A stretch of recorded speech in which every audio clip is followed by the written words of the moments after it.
বৃহস্পতিবার ঈদযাত্রার চতুর্থ দিনে ভোগান্তিবিহীন যাত্রা শুরু করেছে নারীর টানে বাড়ি ফেরা মানুষ। সায়দাবাদ বাস টার্মিনালে সড়ক পথে বিভিন্ন গন্তব্যের যাত্রীরা বলছেন, অতীতের মতো অতিরিক্ত ভাড়া আদায়ের কোনো প্রবণতা নেই। গতবার তো অনেক বেশি নিয়েছে, আর 900 করে নিয়েছে, এখন কত সেটা বলতে পারি না। অনেকদিন পর ভাই, 1 বছর পর বাড়ি যেতে অনেক ভালো লাগতেছে। ঈদের যাত্রার উপলক্ষে প্রচুর পরিমাণে গাড়ি বা কোনো সংকট নেই। টিকিটের দামও নিচে আছে 650 টাকা করে, গাড়ি পাইতে কোনো সমস্যা হয়নি।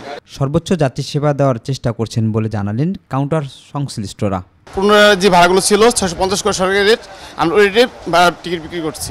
এদিকে ট্রেন যাত্রায় কমলাপুর রেলওয়ে স্টেশনে ঘরমুখো মানুষের চাপ দেখা গেছে। ভিড় বেড়েছে যাত্রীদের, তবে যথাসময়ে স্টেশন ছেড়ে যাচ্ছে ট্রেনগুলো, তাই ভোগান্তি নেই।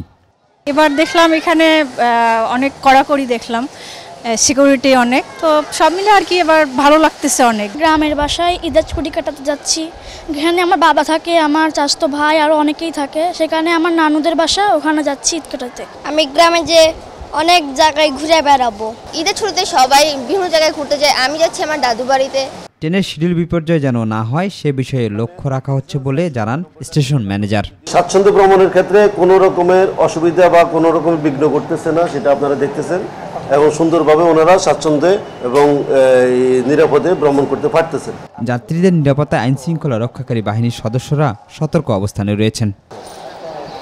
পরিবার পরিজনের সাথে ঈদ আনন্দের প্রিয় মুহূর্ত কাটাতে আপন নিরে ছুটছেন মানুষ। ঈদ আনন্দের শেষে রাজধানীর নগর ব্যস্ততায় ফিরতে চায় ঠিক একইভাবে। শিবুল খান, মাই টিভি, ঢাকা।